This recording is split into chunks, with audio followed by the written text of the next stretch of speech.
Hi, everyone. Welcome to the third event of our ML for Protein Engineering seminar series, where Chloe Su will talk about learning protein fitness models from evolutionary and experimental data. Chloe is a third-year PhD student at Berkeley, advised by Jennifer Liskarden and Maurice Hart. Her research contributes to the machine learning basis for the design, engineering, and interpretation of proteins. More recently, she's exploring bringing some of these machine learning techniques to study questions in immunology. Her PhD work is supported by the Berkeley Graduate Fellowship and the Microsoft Research PhD Fellowship. Before grad school, Chloe studied mathematics and theoretical computer science at Caltech and worked as a machine learning engineer at Google Health. Let's welcome Chloe.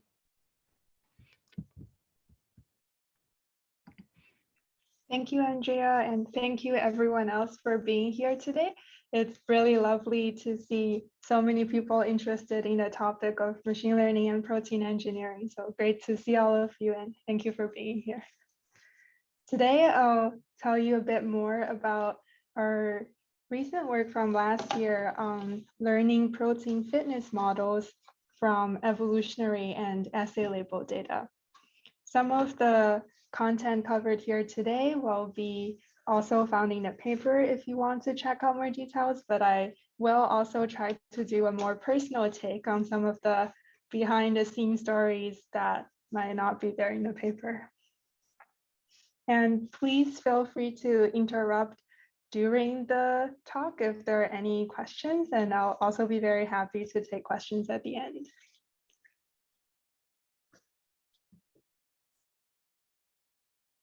So before we get really deep into protein fitness prediction, you might wonder, why do we care about protein fitness prediction in the context of protein engineering? I'm guessing that because all of you are here today for the Machine Learning for Protein Engineering seminar, you're probably already interested in protein engineering with some personal reasons.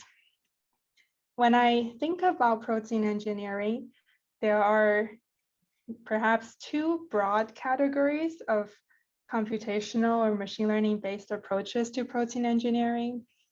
One is model-based design, highlighted here on the left, where we have a protein fitness model that acts as a crystal ball or an oracle telling us how the fitness landscape might look.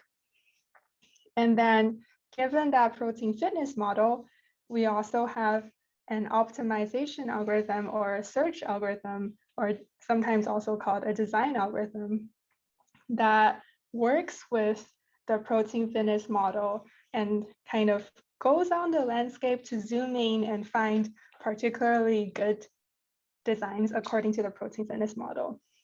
So this is what I highlight here as model-based design, where we have a fitness model and an optimization algorithm that works together with the fitness model. And both are equally very important. There are many interesting work in the area for protein engineering focusing on the optimization algorithm part. I will not touch on that today, but I think it's equally fascinating research. So that's model-based design. And then separately, there's also perhaps in more recent years an emerging trend of using generative models for protein engineering or protein design.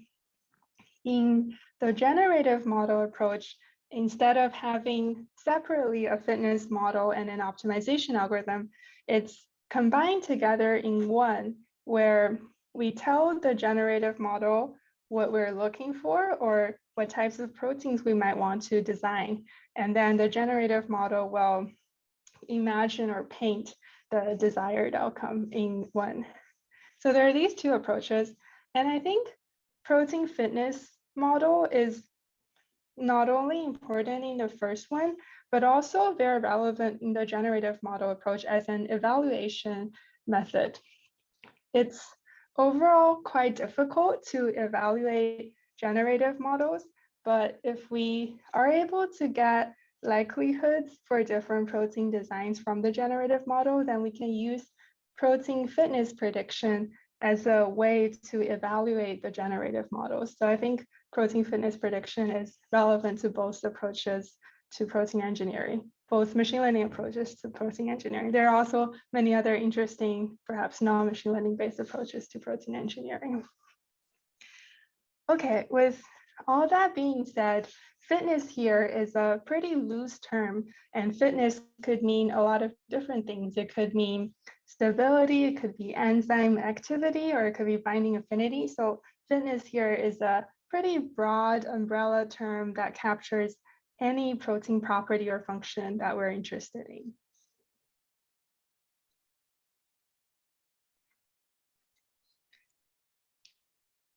Okay, now that we're interested in protein fitness prediction, I want to tell you a bit more about evolutionary data, because evolutionary data are a really fascinating source of information for doing protein fitness prediction. When I was working on these evolutionary density models last year, I spent some time at Yellowstone National Park, and here are two pictures that I took from Yellowstone National Park. These are thermal hot springs that could be close to boiling temperature, very, very hot water. And very magically, there are a whole host of different thermophilic bacteria and an archaea that survive in these super hot temperature water.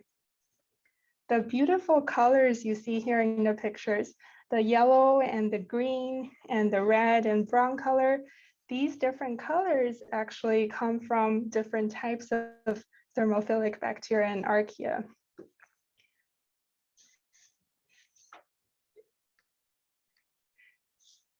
So if we now look at these thermal hot spring pictures and the bacteria in these hot springs, on the lower right corner, there's a little microscope zooming picture of what these bacteria look like. So if we look at that, and then take a moment to feel our own body and look at ourselves, how similar do you think we might be to these bacteria? Do we share any common proteins with them? Before looking into this, I thought humans and bacteria are pretty far away, so we probably don't actually share that similar proteins. But here is one example of a PIF1 helicase protein that's very important for DNA stabilization, holding our DNA stable. On the left is the human version of this helicase protein. And on the right, it's the same helicase protein found in thermophilic bacteria. And you can see that they structurally look very similar, even though there's only around 30% sequence identity. Just visually looking at these two protein structures, they strike me as very similar. I'm not a structural biologist, and many of you here today in the audience probably know a lot more about protein structures than I do, but just looking at the cartoon visualization, I was really amazed that we're millions of years apart in the evolutionary tree with these bacteria, but we actually have these common proteins in us. So this really motivated me to study more deeply into evolutionary data, because it felt so wonderful that we have this whole evolutionary process going from bacteria to all kinds of other species to humans. And from the evolutionary data, we're able to observe a snapshot or the final products of evolution, not final products, but the current products of evolution. And from that, learn and infer information about the evolutionary process and the protein fitness landscape itself.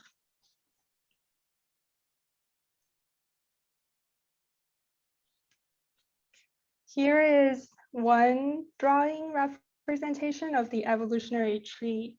From the evolutionary tree, there are broadly three branches: bacteria, archaea, and eukaryotes. The red highlighted versions are the thermophilic version of bacteria and archaea. So in the origin of life, in the very early forms of life, there are actually a lot of hyperthermophiles and thermophiles. And what's interesting is that even though today, maybe they're not the minority, even though today they're not the majority of life forms out there, and maybe a lot of these ancient original forms of thermophilic archaea no longer exist today, we can still learn and observe some traces of them through the evolutionary data. Okay, so what do I mean exactly? How do we learn protein fitness from looking at evolutionary data? When I say evolutionary data, what I mean is starting from a particularly interesting protein to us. For example, if we are interested in studying helicase, then we could start with the human PIF1 helicase or a particular helicase that we're interested in.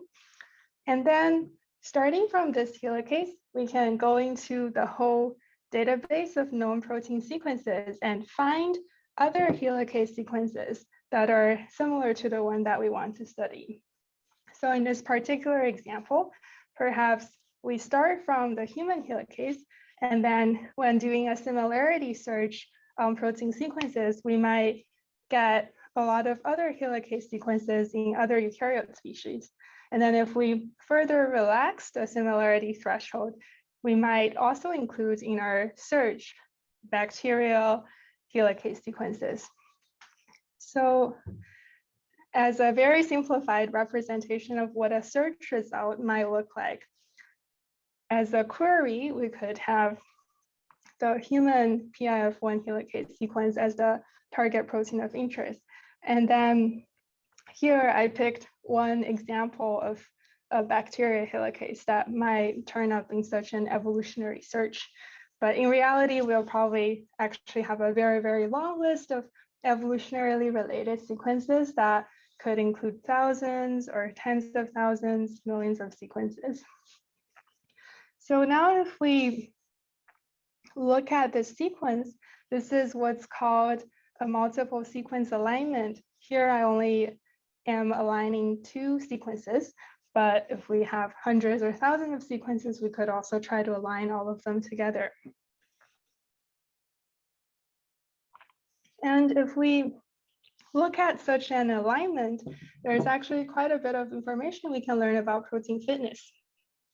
For example, we see here that for some of these columns that correspond to particular amino acid positions in a protein sequence, they're conserved even across human and bacteria. So in the 4th position, for example, it is an R for both human and bacteria. And that probably means that it's pretty important for the helicase protein function to hold that amino acid constant. You can see for a bunch of other positions that that's also the case. So by looking at which positions of amino acids are more or less conserved across evolution, we can infer and get a sense of which positions might be more, which amino acids at the particular positions might be crucial for the protein function. In the example here, if I'm really casting a wide net of the protein search and including everything from human to bacteria, and the fitness I learned from such evolutionary data might capture general helicase activity or function. However, if I'm interested in something different, for example, if instead of general helicase function, now I'm interested in which helicase proteins can actually stand high temperature and still function and be stable in high temperature, then in that case, maybe I'll do the evolutionary search very differently.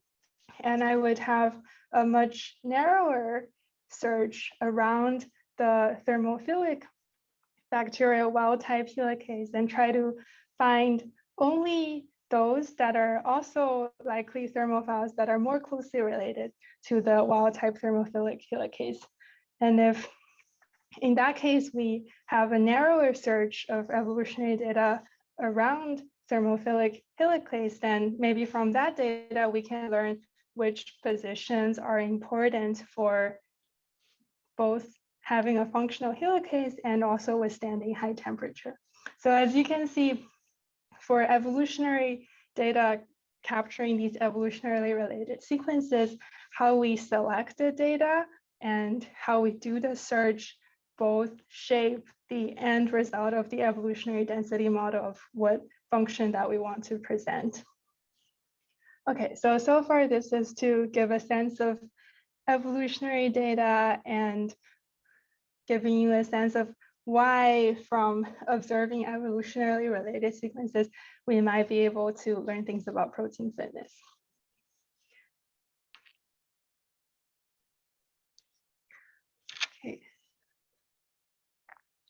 Okay, so let's say we have a list of these evolutionarily related sequences. Now, modeling-wise or machine learning-wise, how will I be able to operationalize such data and have a protein fitness model?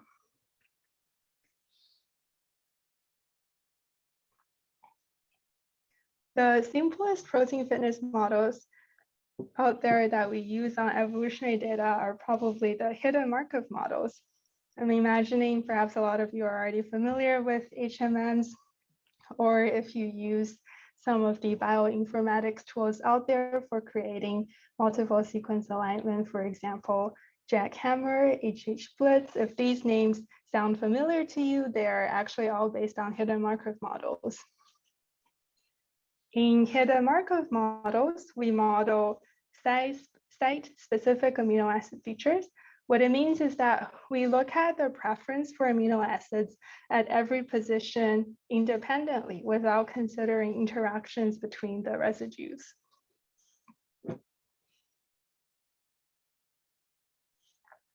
If we go one step beyond hidden Markov models, Markov random fields or POTS models, they model not only the site-specific preferences for amino acids, but also the pairwise interactions between sites as pictured here.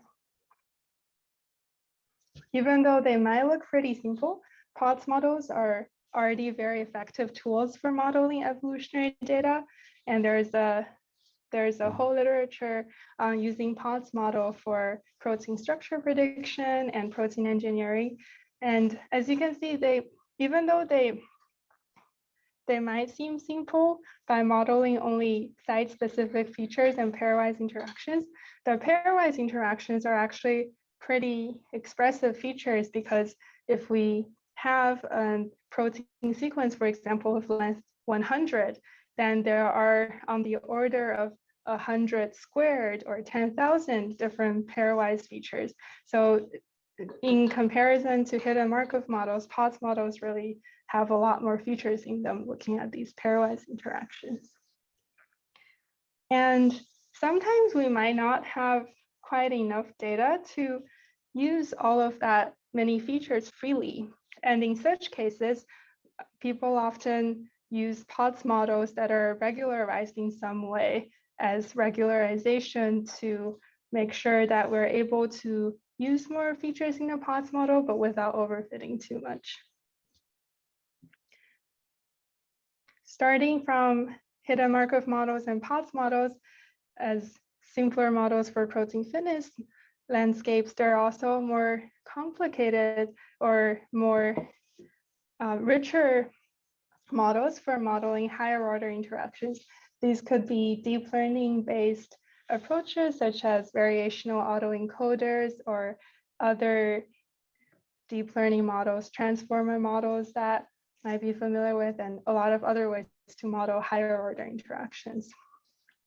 But when I think about protein fitness models, I think of them in a progression of hidden Markov models that model site-specific features, and then adding pairwise interactions, and then adding even higher order interactions.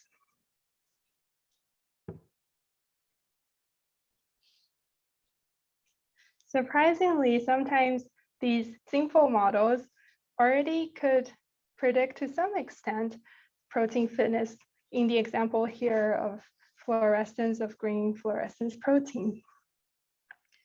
So in increasing complexity, we start with just a very simple count of how many mutations there are to the wild type. And then we look at BLOSSOM 62 substitution matrix for scoring. And then POTS model with pairwise interactions. And then variational autoencoder with also higher order interaction. And as you can see, when we add more expressiveness to the model, the correlation between the predicted score and the fitness goes up higher, but even the most basic mutation count predictor already captures some of the fitness landscape.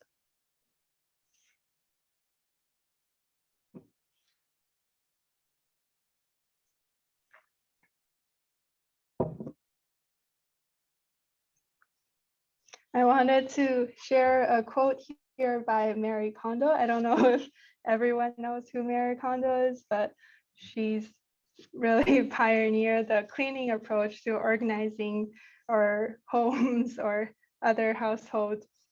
And when I'm not doing research, sometimes I get really obsessed with arranging my things in order and cleaning. And sometimes I think that doing machine learning research can be similar in a way to the Marie Kondo method of cleaning.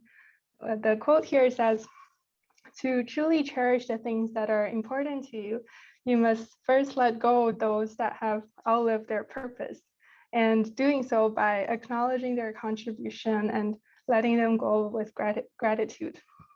Often I feel that when doing machine learning research, there are so many methods out there for using machine learning for protein fitness prediction, protein engineering, or for some other tasks that we care about. It could be overwhelming in a way to look at the literature and see so many other papers and other methods, and not knowing where to start.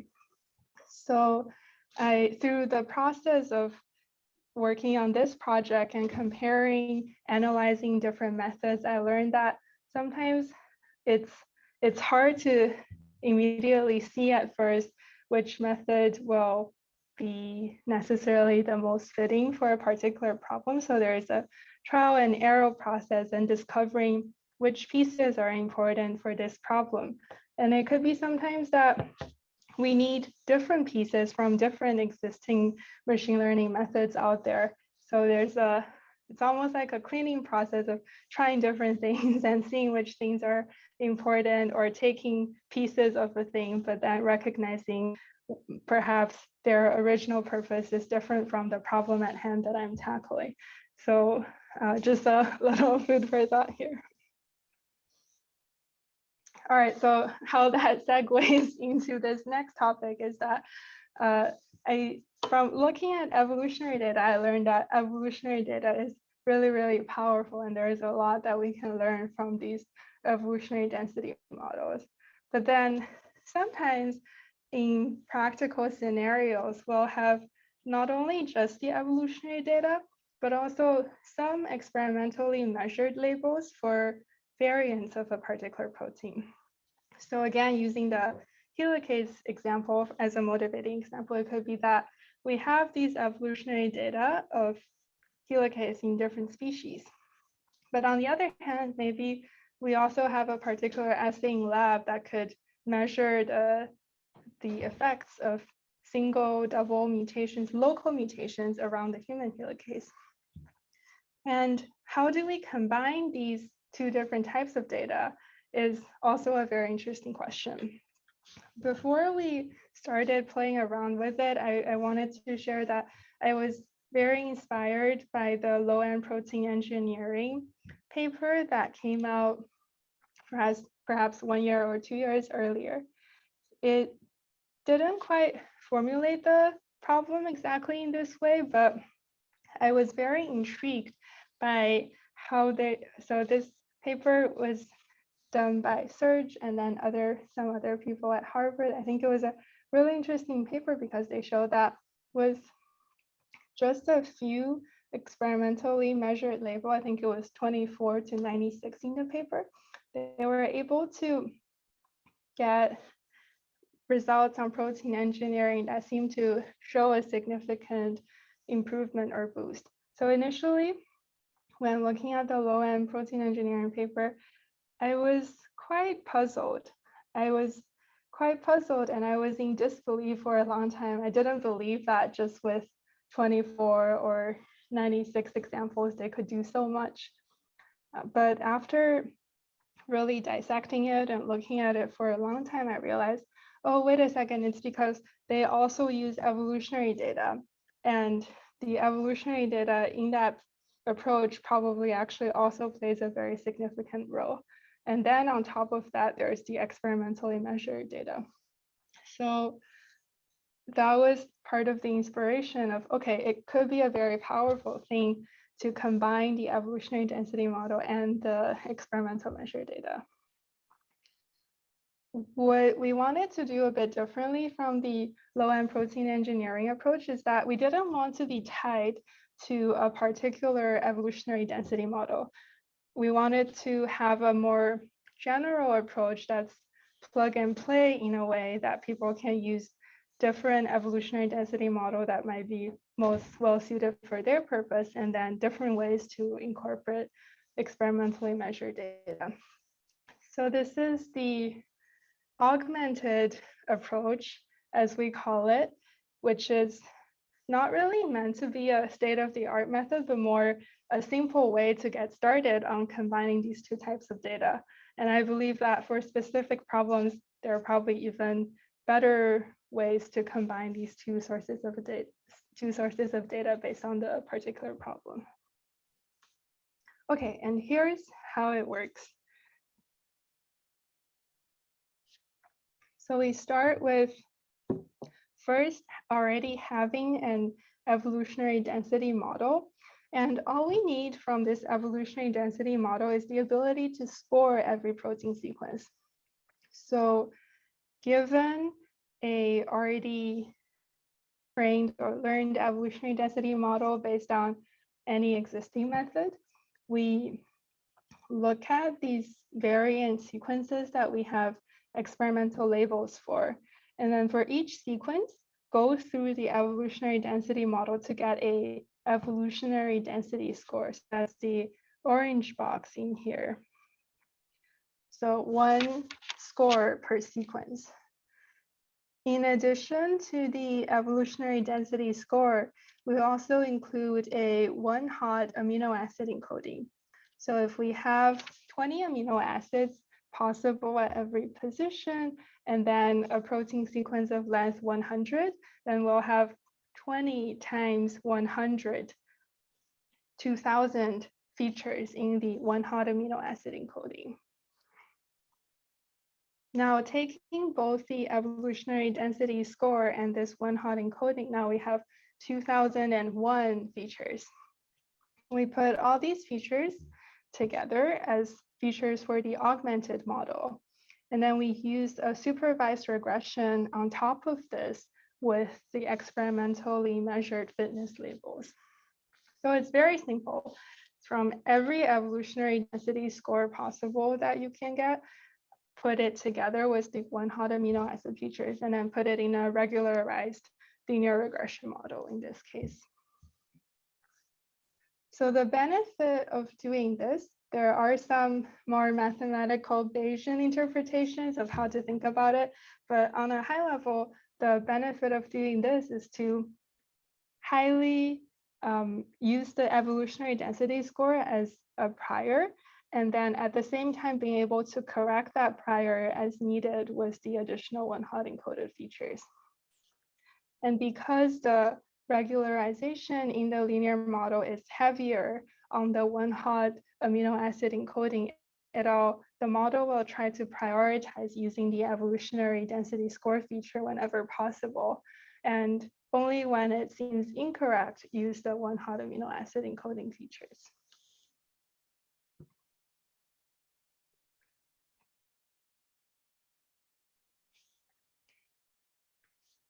So we compared this approach and some other existing approaches for protein fitness prediction. when evaluating this augmented approach, we tried combining the augmented approach with different versions of the evolutionary density score.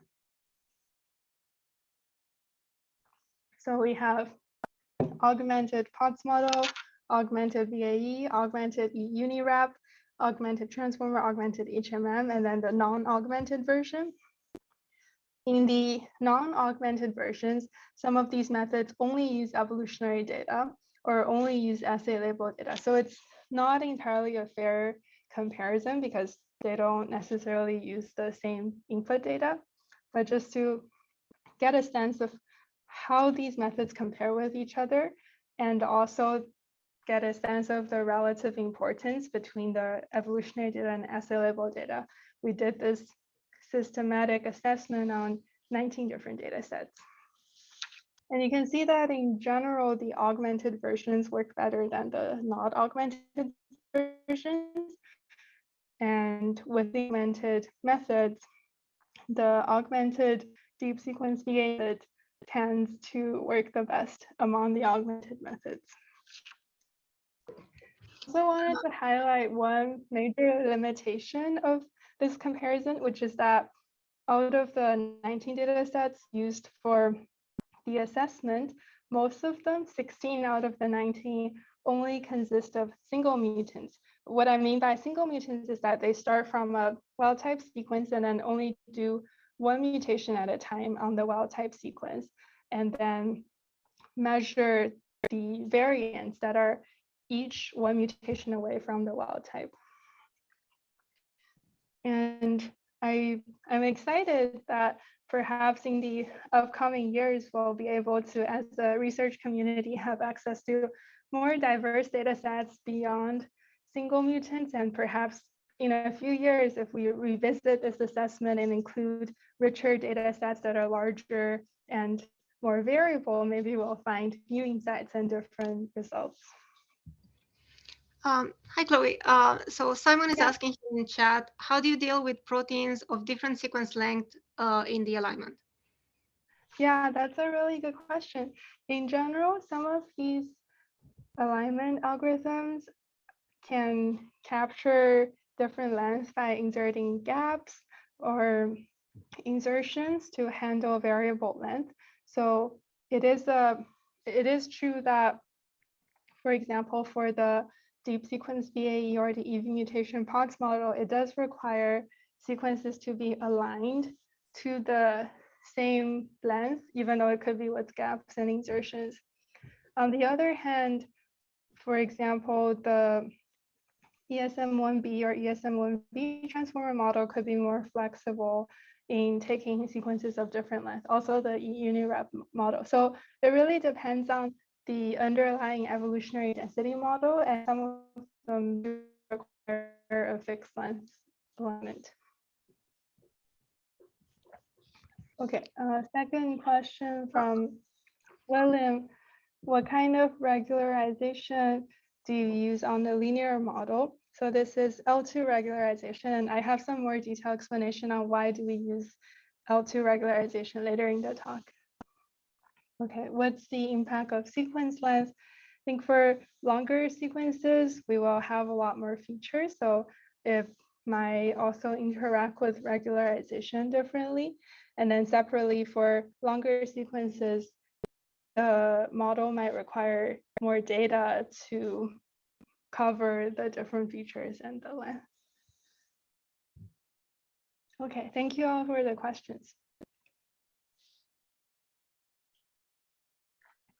To give a sense of how some of these existing methods relate to each other, here's a roadmap. Probably don't have enough time to dive into detail, but broadly speaking, a lot of these methods start with the same underlying data set, in which case here is UniRef 100. And then we could either do similarity search to get multiple sequence alignments of evolutionarily related sequences. And then from there, go to evolutionary density models. Or there could be a different way to use these large UniRef 100 or UniRef 50 databases to create pre-trained large, almost like universal models, where these models try to capture general statistics on the whole database. So these are perhaps two different ways to use protein databases. And then from there are different ways to get at density models. And what our augmented approach is hoping to do is be able to take any of these density models and augment them additionally with assay-labeled data.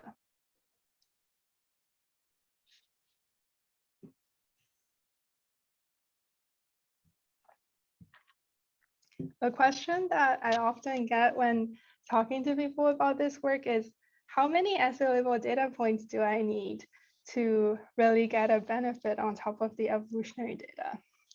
And I'll say that that's a very hard question to answer. It depends on the length of the protein. It depends on how well the fitness property we care about correlates with evolutionary selection pressure. And it also depends on how noisy the data is. So it's really hard to have a one-size-fits-all answer. But to get at that, as a baby step, we look at the size of the training data on the x-axis here versus the resulting Spearman correlation between the model prediction and the experimentally measured labels. We see that in general, more data is better, starting from a couple dozen assay-labeled data points. We see that when we have more training data, the augmented models get better and have a larger advantage over the purely evolutionary approaches in the dashed lines. And another interesting trend here is that the relative ranking of the models roughly stay the same. With increasing training data size, all of them get better, but the relative ranking roughly stays the same. So this seems to tell us that as a research community as a whole, if we come up with better evolutionary models or better density models in general, that will probably also result in better augmented models. In relation to that, I wanted to particularly highlight the ESM1V model. It's a relatively recent work by Josh Meyer and company on protein fitness prediction. And it came out shortly after we did this assessment. So unfortunately, it wasn't included in this comparison, but Josh and others showed that ESM1V is roughly comparable with the deep sequence VAE method. So perhaps I could speculate that here, if we had included a augmented version of ESM1V, it might be similar, roughly similar, or maybe even better than augmented deep sequence VAE. And what's different between the ESM1V model and the deep sequence VAE is that ESM1V could perhaps more easily handle variable length sequences, as some people asked about earlier, and it might also not require, it also function in a zero shot without requiring the multiple sequence limit. So something to think about if you're interested in applying this approach. Matteo Parisse is asking, how do you explain the meaning of evolutionary density score? Oh, could you explain it?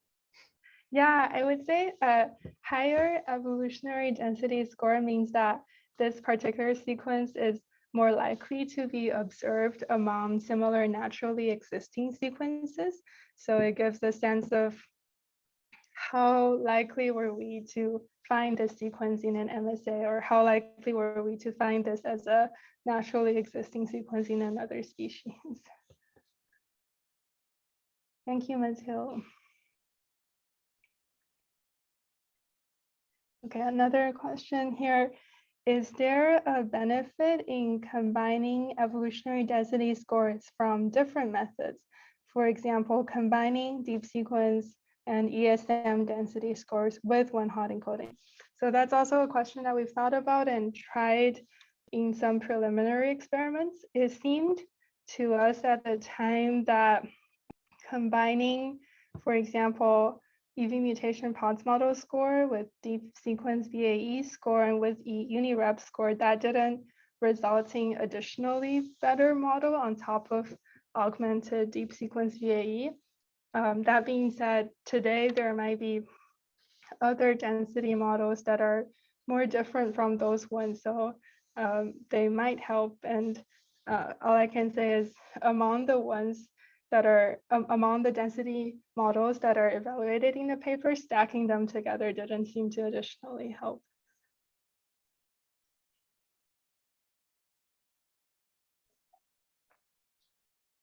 Okay, and yeah, the question just now about stacking different evolutionary density models also relates to how do we bring in additional auxiliary information. One thing we tried was also to include a stability prediction score from the FODEX software suite. FODEX is this structure-based stability prediction algorithm that takes a protein structure of the wild type as input and then predicts the effects of different mutations on the wild type structure for protein stability. And we saw in our preliminary experiments that at least for green fluorescent protein, adding additionally the FODEX stability score makes the augmented VAE model even better. So the top blue line here is the VAE evolutionary density score plus the FODEX stability score, and then additionally with the one-hot encoded amino acid features. And that seemed to be better than any of its components.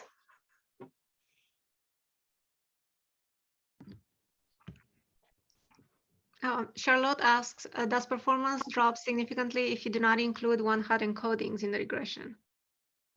Yes, for example, here if we, okay, it's not shown here in this picture, so let me go back a little bit. So if we don't have the one-hot encoding, it would be the purely evolutionary method. It would be the dashed line here. For example, the dashed green line is the deep sequence VAE score without the one-hot encoded amino acid features. And we can see that as we have more training data, the one-hot encoding is more and more important.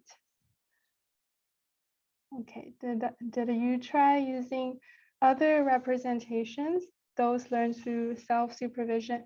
Yes, we have also done some preliminary experiments using, for example, the e-unirep representation instead of the one-hot encoded features as representation. And it seemed like in the particular data sets that we looked at, the one-hot encoding was better than e-unirep representation. But it could also depend on the particular protein and how we extract the representation exactly.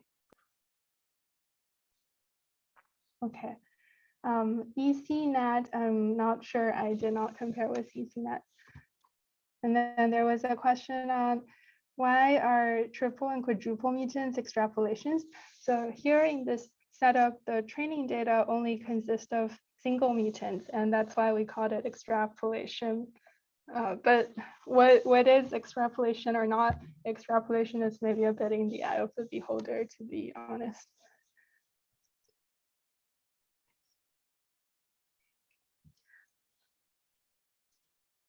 Right. Okay, so that was on auxiliary information, and I think I'm a bit low on time, so I might not expand here on the mathematical details too much, but the message I wanted to convey here is that there is a particular reason why the L2 regularization is important. And using it's provable through the L2 regularization optimization objective that using the L2 regularized linear model does lead to a specific form of generalization, amino acids that are not observed in the training data.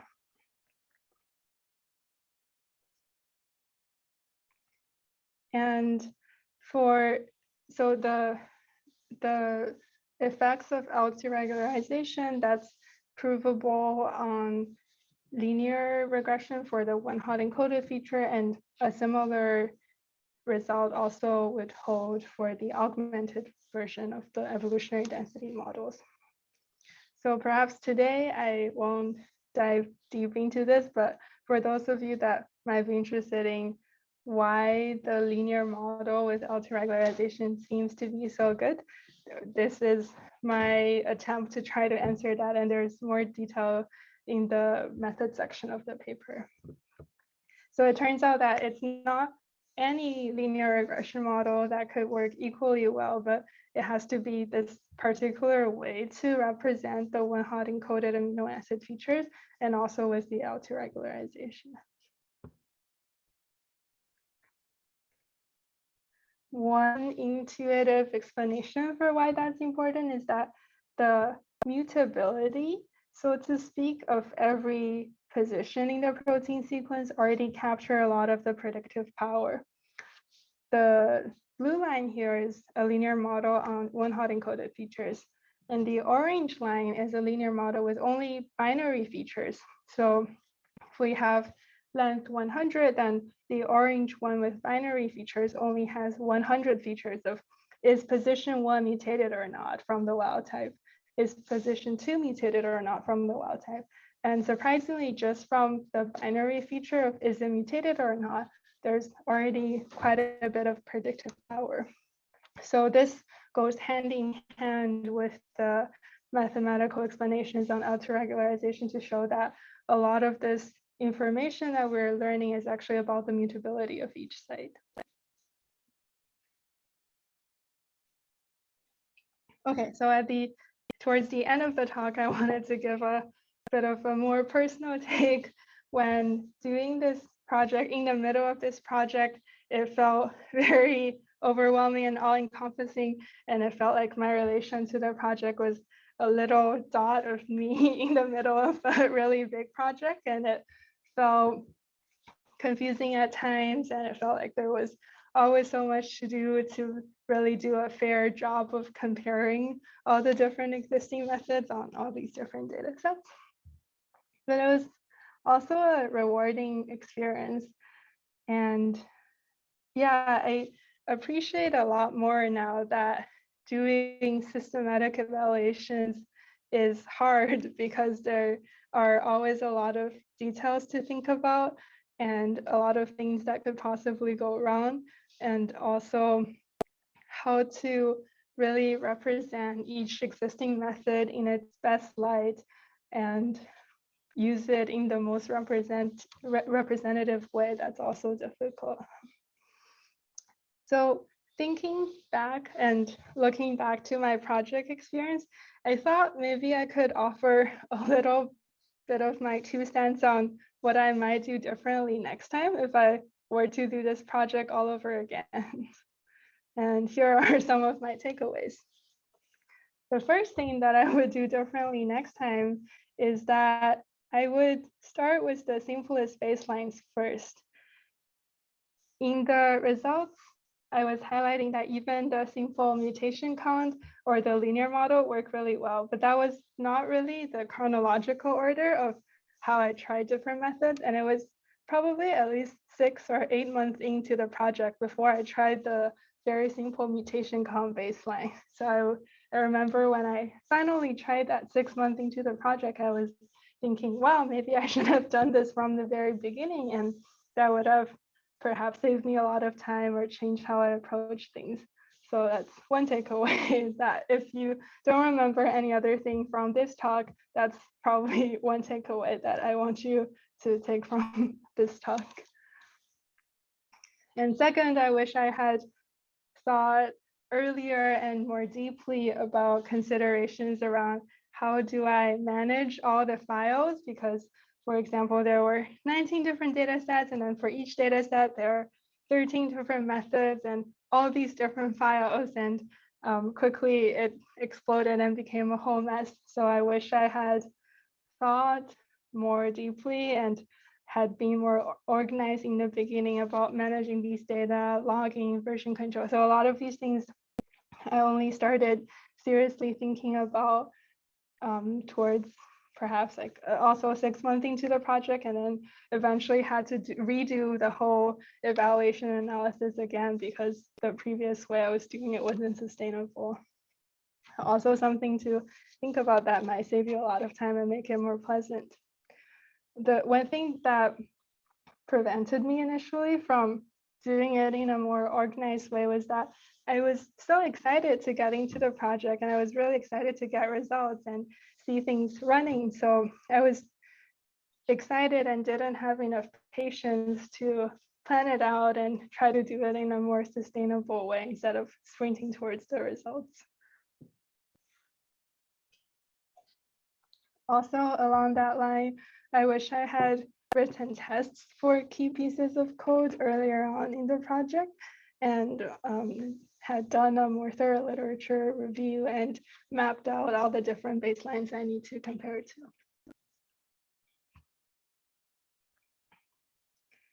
Okay, with that, I want to really acknowledge many people that were very important in making this project happen. Excuse me. First of all the people that were here with me in our group during the pandemic times in the last 2 years. Hunter and Clara are wonderful collaborators on this project. And Akaso and David also provided so much support, both in terms of scientific advice and also emotional support. And also our advisor, Jennifer Lisgarden, for leading this project and helping form a lot of the key ideas. I also really want to thank many other researchers that some of them I haven't met in person or seen their faces, but I'm really thankful to Pierre, to Serge, and Josh and Zahar when I reached out about their methods and asked for help on reproducing their methods. They were all very kind and helped make sure that I was running their methods correctly, and without their help, it wouldn't have been possible to do such a comparative analysis. Also thankful for the help from many other friends and colleagues here at UC Berkeley, and also the general machine learning for protein engineering community for a lot of valuable feedback along the way. So thank you, everyone. And also big thank you to all the organizers that made this seminar series and today's talk possible, including Jody and Andrea, David, Kevin, many other people involving the organization, and also the accessibility team here and the interpreters. Thank you everyone for being here today. At the very end, I thought I would put up a TLDR slide, but these are all points that I have touched on earlier, so I'll just leave it here and take any questions that might arise. Thank you. Thank you, Chloe. We have a question from Jesse. Have you considered combining multiple experimental data sets for training one model? Say if you have data from various proteins of the same family, could you generate more informed predictions? Okay, thank you, Jesse. So if I had data from different proteins of the same family, I'm trying to understand, maybe in one sense, if we have different proteins of the same family, we could use them as the multiple sequence alignment or as part of the evolutionary data that shapes the density model. Or it could be maybe we have different data sets of assay-labeled data per family. Maybe that's what Jesse meant, where we could have several different sets and each of them have different variants of the protein measure. I think, yes, there could still be a way to combine those different data sets. It could be maybe in an iterative way where we fit a model on one data set first and then use the model prediction as a feature in the augmented model approach. So yeah, that's something we didn't test out in this analysis, but there are perhaps ways to formulate some of that information as additional features. Actually, there was a two-part question. The second part was, or could you predict a new protein family member better with the other family members' experimental measurements over the naive evolutionary density predictions? Yeah, I would expect having data about one of the family members should also help with the rest. If Jesse's here, you're also welcome to clarify more about the question.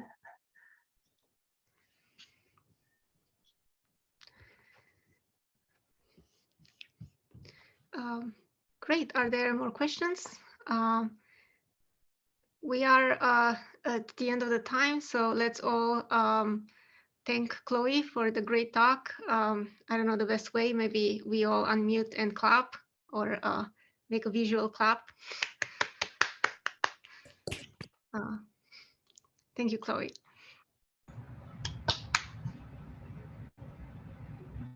Oh, I see a hand from Jeff. Do you have a question? Yeah, I was curious if you had any insights into like where the evolutionary density models and the experimental data, like presumably you're having the experimental data almost replace the evolutionary density data with the augmented data sets. So is there like a commonality between the things that the experimental data is disagreeing with those density models on? Yeah, that's a really good question. Perhaps I should have touched on this earlier. My intuition is that usually in the evolutionary data, the sequences are further away from the wild type. So if we start with a particular wild type, the evolutionarily related sequences will maybe be only 80% identical or 50% identical to the wild type. So they really represent more diverse, wider distance from the wild type. And where the experimental data come in is usually much closer around the wild type. There will be only a handful of mutations from wild type. So I think the evolutionary data and the experimental data really help represent different places in the whole protein space. One is much closer and one is more diverse and scattered throughout. Awesome. Thank you. Excellent talk. Really great work. Thank you, Jeff.